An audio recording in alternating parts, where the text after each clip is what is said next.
Hello friends, welcome to my YouTube channel CK education hub. Friends, आज के इस video में मैं आप लोगों को मिडिल इंग्लिश के जितने भी वीवीआई ऑब्जेक्टिव्स है, यानी इम्पोर्टेंट जो मल्टीपल चॉइस क्वेश्चन है, जिसको हम लोग ऑब्जेक्टिव क्वेश्चन भी कहते हैं, उसको समझाने जा रहा हूँ। फ्रेंड्स, आज का यह वीडियो बहुत ही ज़्यादा स्पेशल और ख़ास है आने वाले बिहार बोर्ड इंटर परीक्षा में शामिल होने वाले स्टूडेंट्स के लिए।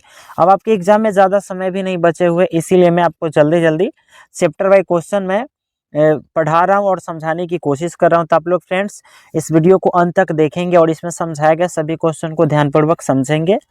मैं गारंटी दे रहा हूँ, आपको विश्वास दिला रहा हूँ कि इससे बाहर एक भी क्वेश्चन मिडिल इंग्लिश से पूछा नहीं जाएगा, इसलिए आप लोग ध्यानपूर्वक इस क्वेश्चन को देखेंगे। तो आइए फ्रेंड्स, पहला क्वेश्चन हम लोग पढ़ते हैं। पहला क्वेश्चन में क्या पूछा जा रहा है?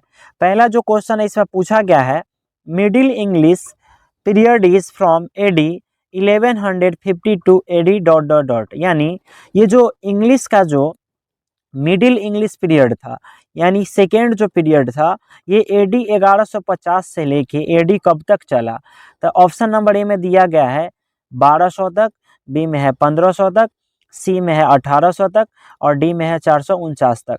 फ्रेंड्स, मैं आपको बताना चाहूँगा मिडिल इंग्लिश पीरियड का जो समय अवधि रहा है, जो समय रहा है, वो एडी 1150 से लेके एडी 1500 तक रहा है। यानी क्वेश्चन नंबर 1 का ऑप्शन नंबर बी जो है वह सही आंसर हो जाएगा।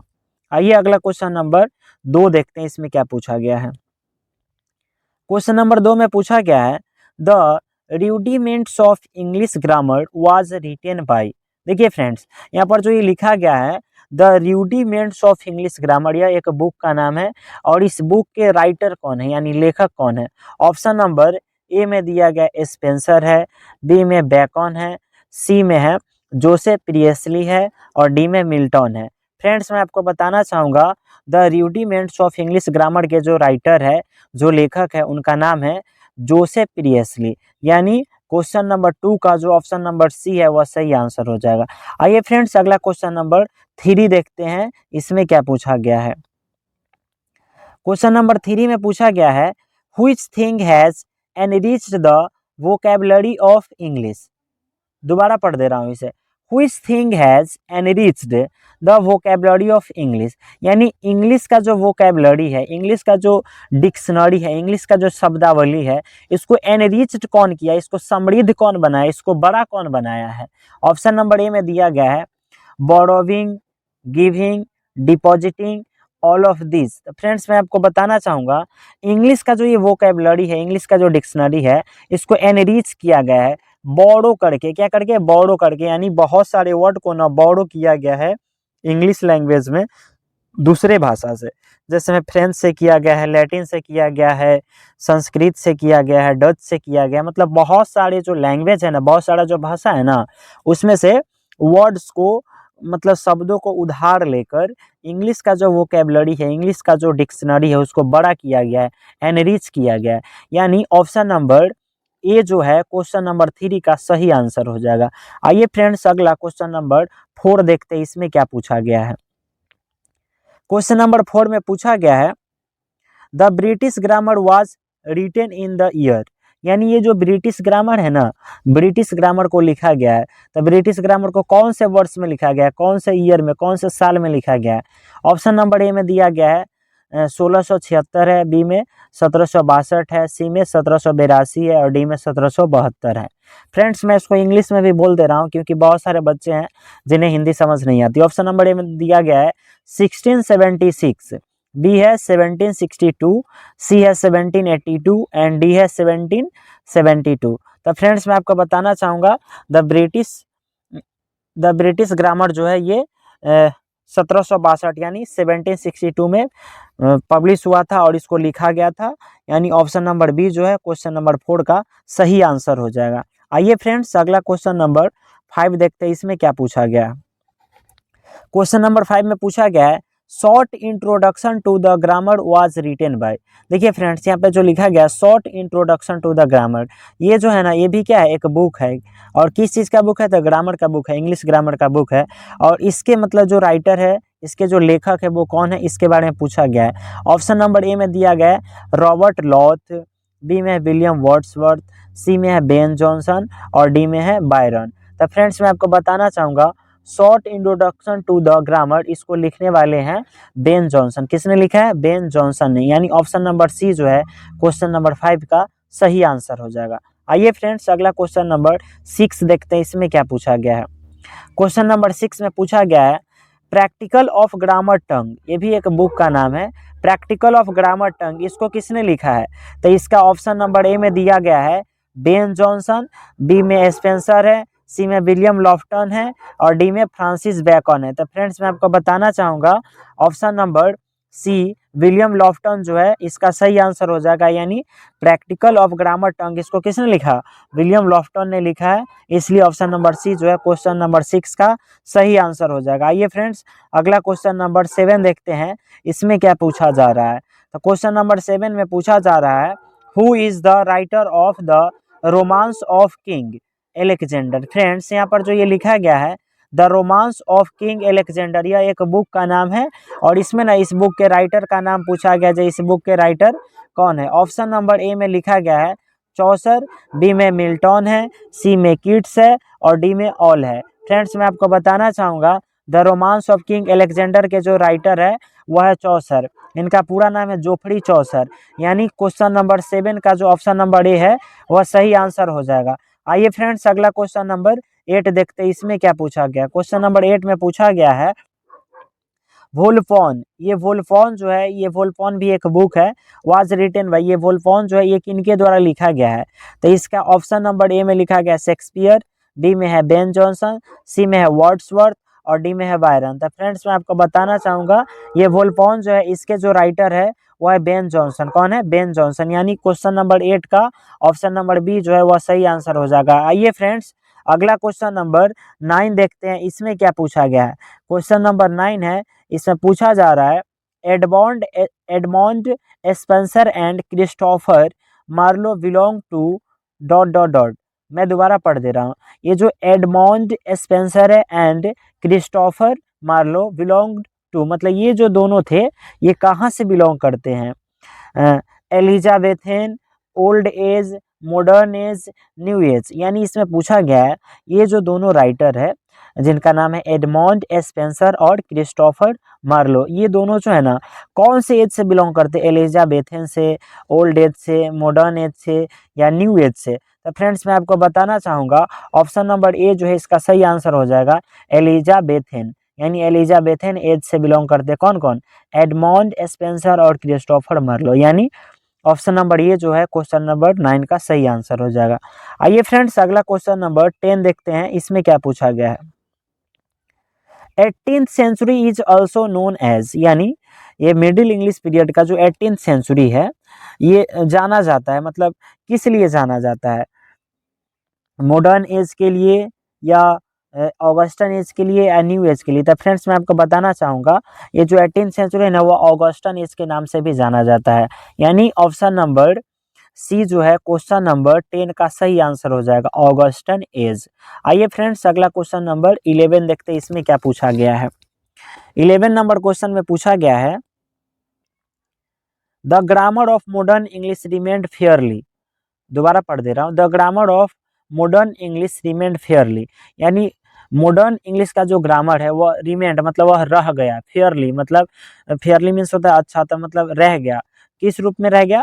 तो ऑप्शन नंबर ए में दिया है यूनिक, बी में कंजर्वेटिव और सी में ओल्ड। फ्रेंड्स इसमें ऑप्शन नंबर डी मैं नहीं लिखा हूँ, इसका ऑप्शन नंबर बी जो है वह सही आंसर हो जाएगा कंजर्वेटिव। कंजर्वेटिव का मतलब होता है मतलब बिना किसी बदलाव के, इसमें कोई भी बदलाव नहीं हुआ था। यानी मॉडर्न इंग्लिश का जो ग्रामर था ना वह जैसा था ना बिल्कुल वैसा ही रह गया, इसमें ज़्यादा कुछ बदलाव नहीं हुआ था। यानी ऑप्शन नंबर बी जो है क्वेश्चन नंबर 11 का सही आंसर हो जाएगा। आइए फ्रेंड्स अगला क्वेश्चन नंबर 12 देखते हैं, इसमें क्या पूछा गया है 12 नंबर क्वेश्चन में। English absorbed words from almost dot dot different language. यानी इंग्लिश जो है एब्जॉर्ब किया है मतलब खुद में ना शामिल किया है बहुत सारी लैंग्वेजों को। तो लगभग कितने भाषाओं से, लगभग कितने अलग अलग, डिफरेंट मीन्स अलग अलग होता है, तो लगभग कितने अलग अलग भाषाओं से मतलब अपने में वर्ड्स को शामिल किया है? ऑप्शन नंबर ए में दिया गया है 20, बी में 30, सी में 50 और डी में 55 है। तो फ्रेंड्स मैं आपको बताना चाहूँगा इंग्लिश जो है ना लगभग 50 अलग अलग भाषाओं से इंग्लिश डिक्शनरी में शब्दों को जोड़ा गया है, वर्ड्स को शामिल किया गया है। इसका ऑप्शन नंबर सी जो है वह सही आंसर हो जाएगा क्वेश्चन नंबर 12 का, यानी 12 का ऑप्शन नंबर सी सही है। आइए अगला क्वेश्चन नंबर 13 देखते हैं, इसमें क्या पूछा गया है। क्वेश्चन नंबर 13 में पूछा गया है the Indians are quick learners of dot dot dot, यानी इंडियन लोग जो है, भारतीय लोग जो है वह क्विक लर्नर्स है, मतलब जल्दी जल्दी सीखने वाले हैं। मतलब किस चीज़ को जल्दी जल्दी सीखने वाले हैं? Science, English, maths, history. तो फ्रेंड्स मैं आपको बताना चाहूँगा क्विक लर्नर्स, और ये इंडियन लोग जो है ना क्विक लर्नर्स है किसके? तो इंग्लिश के। किसके? इंग्लिश के। यानी क्वेश्चन नंबर 13 का ऑप्शन नंबर बी सही आंसर हो जाएगा। फ्रेंड्स मैं आपको बताना चाहूँगा अंग्रेज जो थे वो हमारे यहाँ आए थे, हमारे ऊपर बहुत दिनों तक शासन किए थे, लगभग 200 वर्षों तक शासन भी किए थे। और जब वो यहाँ पे आए थे तो अपना भाषा भी अपने साथ लेकर आए थे। और हम लोग जो है इंडियन भारतीय लोग जो है उनकी भाषा को सुन सुनकर बोलना सीख लिए थे, समझना सीख लिए थे, और हम लोग जल्दी जल्दी उनकी भाषा को सीख गए थे। इसीलिए इंडियन भारतीय लोगों को क्विक लर्नर्स ऑफ इंग्लिश कहा गया। यानी हम लोग कि कौन से भाषा को जल्दी जल्दी सीख गए? तो इंग्लिश को सीख गए। यानी ऑप्शन नंबर बी सही आंसर हो जाएगा इसका। आइए क्वेश्चन नंबर 14 देखते हैं, इसमें क्या पूछा गया। Dash has strengthened the requirement of learning and using English, मतलब वह क्या चीज़ था जो मतलब इंग्लिश के मजबूती को बढ़ा दिया, एंड द रिक्वायरमेंट, और रिक्वायरमेंट मतलब उसकी आवश्यकता को भी बढ़ा दिया। अच्छा, इंग्लिश सीखना और इंग्लिश का प्रयोग करना, ये दोनों के ना रिक्वायरमेंट का, ये दोनों की आवश्यकता को कौन मजबूत किया था? कौन मतलब इसकी आवश्यकता को बढ़ा दिया था? रिक्वायरमेंट मतलब होता है आवश्यकता, स्ट्रेंथन मतलब होता है मजबूत करना, लर्निंग मीन्स होता है सीखना, और यूजिंग मीन्स होता है प्रयोग। तो मतलब वह कौन सी चीज़ थी जो मजबूती प्रदान की और आवश्यकता को बढ़ा दिया? किस चीज़ को? तो अंग्रेजी सीखना और अंग्रेजी का प्रयोग करना, ये दोनों की आवश्यकता को कौन बढ़ाया था? ऑप्शन नंबर ए में दे लें ग्लोबलाइजेशन, प्राइवेटाइजेशन, सी में कंप्यूटर, और डी में नॉन ऑफ दिस। तो फ्रेंड्स ऑप्शन नंबर ए में जो लिखा गया ग्लोबलाइजेशन, इसने इंग्लिश सीखना और इंग्लिश का जो प्रयोग करना, इसके रिक्वायरमेंट को, इसकी आवश्यकता को बढ़ा दिया था। यानी ऑप्शन नंबर ए जो है क्वेश्चन नंबर 14 का सही आंसर हो जाएगा। फ्रेंड्स अब मैं इस ग्लोबलाइजेशन के बारे में मैं आपको कुछ बताना चाहता हूँ। ग्लोबलाइजेशन का हिंदी होता है वैश्वीकरण। क्या होता है? वैश्वीकरण। वैश्वीकरण का अर्थ क्या होता है? जैसे में पूरा दुनिया को ना एक बना देना। जैसे में अभी हम लोग जो है भले ही घर में बैठे रहते हैं, लेकिन अमेरिका में, लंदन में कहीं भी अगर कोई घटनाएं घटती है तो हम लोग जो है इंटरनेट के माध्यम से या फ़ोन के माध्यम से या न्यूज़ के माध्यम से उसे देख लेते हैं, समझ लेते हैं और जानकारी प्राप्त कर लेते हैं। इसे ही ग्लोबलाइजेशन कहते हैं। मतलब पूरा दुनिया जो है ना अभी एक हो गया है, मतलब एक बन गया है। इसी को क्या कहते हैं? वैश्वीकरण या वैश्वीकृत भी कहते हैं, और इंग्लिश में ग्लोबलाइजेशन कहते हैं। तो इसमें ना सबसे ज़्यादा ग्लोबलाइजेशन जो ये हुआ है, इसमें सबसे ज़्यादा कौन से लैंग्वेज का यूज होता है? इंग्लिश का। आइए फ्रेंड्स अगला क्वेश्चन नंबर 15 देखते हैं, यानी 15। इसमें क्या पूछा गया है? The official language of UNO is dot dot dot. देखिए इसमें पूछा गया है कि यूएनओ का, ठीक है, यूनाइटेड नेशन ऑर्गेनाइजेशन इसका फुल फॉर्म होता है। यानी यूएनए का जो मतलब ऑफिशियल लैंग्वेज है, मतलब ऑफिशियल लैंग्वेज को मतलब सरकारी भाषा भी कहा जाता है या अधिकृत भाषा भी कहा जाता है। तो यूएनओ का ऑफिशियल लैंग्वेज, जिसको हिंदी में अधिकृत भाषा कहते हैं या सरकारी भाषा कहते हैं, वह कौन सा है? फ्रेंच है, जर्मन है, अरबिक है या इंग्लिश है? तो फ्रेंड्स मैं आपको बताना चाहूँगा यूएनओ का जो ऑफिशियल लैंग्वेज है, जो अधिकृत भाषा है, जिसको वहाँ पे मान्यता दी गई है, वह इंग्लिश है। कौन है? इंग्लिश है। यानी ऑप्शन नंबर डी जो है क्वेश्चन नंबर 15 का सही आंसर हो जाएगा। आइए फ्रेंड्स अगला क्वेश्चन नंबर 16 देखते हैं, इसमें क्या पूछा गया है। How many dialects are so of middle English. मैं दोबारा पढ़ दे रहा हूँ इस क्वेश्चन को। How many dialects are of middle English, यानी मिडिल इंग्लिश जो है ना, मिडिल इंग्लिश में कितनी डायलेक्ट्स हैं, मतलब कितनी बोलियां हैं? ऑप्शन नंबर ए में दे 1, 3, 5, 7। तो फ्रेंड्स मैं आपको बताना चाहूँगा ये जो मिडिल इंग्लिश है ना, इसमें टोटल 5 डायलेक्ट्स हैं, यानी 5 प्रकार की बोलियां हैं। तो ऑप्शन नंबर सी जो है क्वेश्चन नंबर 16 का सही आंसर हो जाएगा। आइए अगला क्वेश्चन देखते हैं, इसमें क्या पूछा गया है। क्वेश्चन नंबर 17 यानी 17 में पूछा गया है when did the great vowel shift take place, यानी ये जो ग्रेट वॉवेल शिफ्ट हुआ था ये कब हुआ था? देखिए फ्रेंड्स, ये जो द ग्रेट वॉवेल शिफ्ट है इसको हिंदी में महान स्वर परिवर्तन भी कहा जाता है। तो ये महान स्वर परिवर्तन जो हुआ था कब हुआ था? ओल्ड इंग्लिश पीरियड में हुआ था, मिडिल इंग्लिश पीरियड में हुआ था, मॉडर्न इंग्लिश पीरियड में हुआ था, या नॉन ऑफ दीज? फ्रेंड्स, मैं आपको बताना चाहूँगा ये जो द ग्रेट वॉवेल शिफ्ट है, जो महान स्वर परिवर्तन है, ये हुआ था मिडिल इंग्लिश पीरियड में। कब हुआ था? मिडिल इंग्लिश पीरियड में। और इसी के लिए ये जो है ना जाना जाता है, मिडिल इंग्लिश जो है द ग्रेट वॉवेल शिफ्ट और ये द प्रिंटिंग प्रेस के लिए जाना जाता है। यानी 17 का ऑप्शन नंबर बी जो है वह सही आंसर हो जाएगा। आइए फ्रेंड्स, अगला क्वेश्चन नंबर 18 देखते हैं, इसमें क्या पूछा गया है। The printing press setup by, यानी प्रिंटिंग प्रेस जो है ना वह किनके द्वारा खोजा गया था, किनके द्वारा इसकी स्थापना की गई थी? ऑप्शन नंबर ए में दिया गया William Shakespeare, William Wordsworth, William Caxton, William black. Friends, मैं आपको बताना चाहूँगा ये जो प्रिंटिंग प्रेस है इसकी स्थापना की गई थी विलियम कैक्सटन के द्वारा। किसके द्वारा? विलियम कैक्सटन के द्वारा किया गया था। कब किया गया था? 1476 में। यानी ऑप्शन नंबर सी जो है क्वेश्चन नंबर 18 यानी 18 का सही आंसर हो जाएगा। आइए फ्रेंड्स, अगला क्वेश्चन नंबर 19 देखते हैं, इसमें क्या पूछा गया है। Northern, southern, West Midland, East Midland and Kentish are the dot dot of middle English. यानी ये जो नाम मैं पढ़ा, northern, southern, West Midland, East Midland and Kentish, ये सभी जो है ना मिडिल इंग्लिश का क्या है? ऑप्शन नंबर ए में दिया गया सब्जेक्ट्स है, मूवीज है, लैंग्वेज है या डायलेक्ट्स है। तो फ्रेंड्स, मैं आपको बताना चाहूँगा ये सभी जो अभी मैं पढ़ा हूँ, northern, southern, West Midland, East Midland, ये सब और कैंटिस, ये सब ये पांचों जो है ना मिडिल इंग्लिश का ना डायलेक्ट्स है, मतलब इसकी बोलियां हैं। आइए फ्रेंड्स, अगला क्वेश्चन नंबर 20 देखते हैं, इसमें क्या पूछा गया है। क्वेश्चन नंबर 20 यानी 20 में पूछा गया है, Mercian is divided into two dialects which came to be known as dash and dash. देखिए, मर्सियन जो है ना, मर्सियन ये भी क्या है? एक डायलेक्ट्स है। तो मिडिल इंग्लिश में ना मर्सियन को ना दो भागों में बांट दिया गया है, टू डायलेक्ट्स में, मतलब दो बोलियों में बांट दिया गया है। और वो दोनों बोली जो किस रूप में जाना जाता है? ईस्ट, वेस्ट, नॉर्थ, या डी में east Midland and West Midland. तो फ्रेंड्स, मैं आपको बताना चाहूँगा मर्सियन को दो भागों में बांट दिया गया है और वो जो है ना ईस्ट मिडलैंड और वेस्ट मिडलैंड के नाम से जाना जाता है। यानी ऑप्शन नंबर डी जो है क्वेश्चन नंबर 20 यानी 20 का सही आंसर हो जाएगा। आइए फ्रेंड्स, अगला क्वेश्चन नंबर 21 देखते हैं, इसमें क्या पूछा गया है।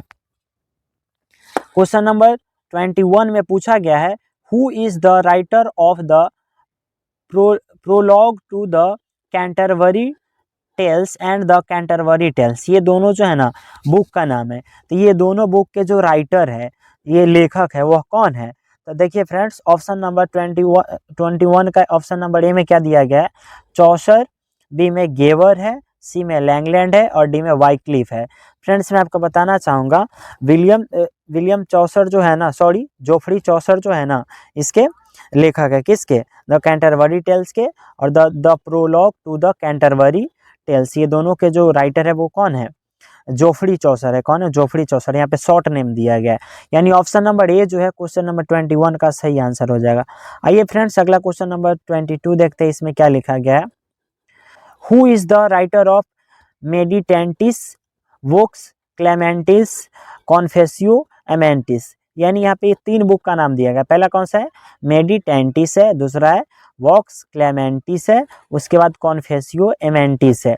इसके जो राइटर है वह कौन है? तो देखिए फ्रेंड्स, इसके ऑप्शन पढ़ते हैं। ऑप्शन नंबर ए में दिया गया गेवर है, बी में चौसर है और सी में लेफ्टलैंड है और डी में वाइक्लिफ है। फ्रेंड्स, मैं आपको बताना चाहूँगा इसका जो ऑप्शन नंबर ये है वह सही आंसर हो जाएगा। यानी गेवर जो है ये तीनों के क्या है? राइटर है। यानी 22 का ऑप्शन नंबर ए सही आंसर हो जाएगा। आइए फ्रेंड्स, अगला क्वेश्चन नंबर 23 देखते हैं, इसमें क्या पूछा गया है। Who is the writer of Piers the Plowman? ये पियर्स द प्लाउमैन एक बुक का नाम है और इस बुक के राइटर कौन है, इसके बारे में पूछा गया है। तो आइए फ्रेंड्स, इसके ऑप्शन को देखते हैं। ऑप्शन नंबर ए में क्या लिखा गया? ऑप्शन नंबर ए में लिखा गया लैंगलैंड, बी में वाइक्लिफ है, सी में गॉफवर है, उसके बाद कौन है? डी में चौसर है। तो फ्रेंड्स, मैं आपको बताना चाहूँगा पियर्स द प्लाउमैन के जो राइटर वो लैंगलैंड है। कौन है? लैंगलैंड है। यानी ऑप्शन नंबर ए जो है क्वेश्चन नंबर 23 का सही आंसर हो जाएगा। आइए फ्रेंड्स, अगला क्वेश्चन नंबर 24 देखते हैं, इसमें क्या पूछा गया है। The second half of the 14th century is known as the great dot dot writers, यानी 14th सेंचुरी का जो सेकेंड हाफ है, जो दूसरा जो हाफ है, वह किस रूप में जाना जाता है? द ग्रेट, महान, कैसे लेखकों के रूप में? ऑप्शन नंबर ए में दिले इंडिविजुअल, बी में पीपल्स है, सी में सोशल है, डी में नॉन ऑफ दीज है। देखिए, इंडिविजुअल का मतलब होता है व्यक्तिवादी या व्यक्तिगत भी बोलते हैं, पीपल्स का मतलब होता है जन या जनता का बोल सकते हैं, सोशल मतलब सामाजिक होता है। देखिए, 14th सेंचुरी का जो सेकेंड हाफ है वह जाना जाता है महान इंडिविजुअल यानी महान व्यक्तिवादी लेखकों के रूप में जाना जाता है। आइए फ्रेंड्स, अगला क्वेश्चन नंबर 25 देखने से पहले इसका ऑप्शन नंबर एक को सही आंसर के रूप में टिक कर लेते हैं, यानी 24 का ऑप्शन नंबर ए जो है वह सही आंसर हो जाएगा, इंडिविजुअल। आइए अगला क्वेश्चन नंबर 25 देखते हैं, इसमें क्या पूछा गया है। The early literature of middle English is chiefly dot dot dot in nature, यानी मतलब ये देखिए मिडिल इंग्लिश का जो लिटरेचर था, ठीक है, अर्ली लिटरेचर मतलब प्रारंभिक जो साहित्य था वह नेचर से मतलब प्रकृति, मतलब उसका प्रकृति कैसा था, मतलब वह स्वभाव में कैसा था? ऑप्शन नंबर ए में दिले religious, secular, romantic, all of this. देखिए, रिलीजियस में होता है धार्मिक, सेक्युलर मतलब धर्मनिरपेक्ष, रोमांटिक मतलब होता है छायावादी, ऑल ऑफ दिस मतलब इनमें से सभी। तो फ्रेंड्स, मैं आपको बताना चाहूँगा मिडिल इंग्लिश लिटरेचर का जो अर्ली लिटरेचर था, जो प्रारंभिक साहित्य था, वह नेचर से मतलब स्वभाव में कैसा था? धार्मिक था, रिलीजियस था, यानी ऑप्शन नंबर ए जो है क्वेश्चन नंबर 25 का सही आंसर हो जाएगा। फ्रेंड्स, ये रहा टोटल मिडिल इंग्लिश का 25 very very important objectives. Friends, इस क्वेश्चन को आप अच्छे से याद कर लेंगे और समझ लेंगे। अगर एक बार में समझ में नहीं आया है तो आप एक बार दो बार तीन बार इस क्वेश्चन को देखेंगे, इस वीडियो को देखेंगे। अगर आपको ये मेरी वीडियो अच्छी लगी होगी तो आप मेरे इस वीडियो को लाइक करेंगे और मेरे इस वीडियो का कौन सा हिस्सा आपको समझ में नहीं आया है, कौन सा वर्ड आपको समझ में नहीं आया, आप मुझे कमेंट करके बताएंगे और मैं आपके कमेंट का रिप्लाई करूंगा। और मैं गारंटी देता हूं कि आपको इससे बाहर एक भी मिडिल इंग्लिश से क्वेश्चन बाहर नहीं पूछा जाएगा। इसलिए आपके ये देखना और समझना बड़ा ज़रूरी है। आपके आने वाले एग्जाम में अब ज़्यादा समय बचा हुआ नहीं है, मुश्किल से 1 सप्ताह का समय बचा हुआ है, तो आप लोग ध्यानपूर्वक इसको देखेंगे और समझने की कोशिश करेंगे। मैं गारंटी दे रहा हूँ कि इससे बाहर एक भी क्वेश्चन मिडिल इंग्लिश से नहीं पूछा जाएगा, इसलिए आप लोग इसे ज़रूर याद कर लेंगे। वैसे मेरे वीडियो को देखने के लिए धन्यवाद। आप मेरे इस वीडियो को अपने दोस्तों तक भी शेयर करेंगे। मिलते हैं इसी तरह के दूसरे इम्पोर्टेंट नए वीडियो के साथ, तब तक के लिए जय हिंद। आप अपना ख्याल रखेंगे।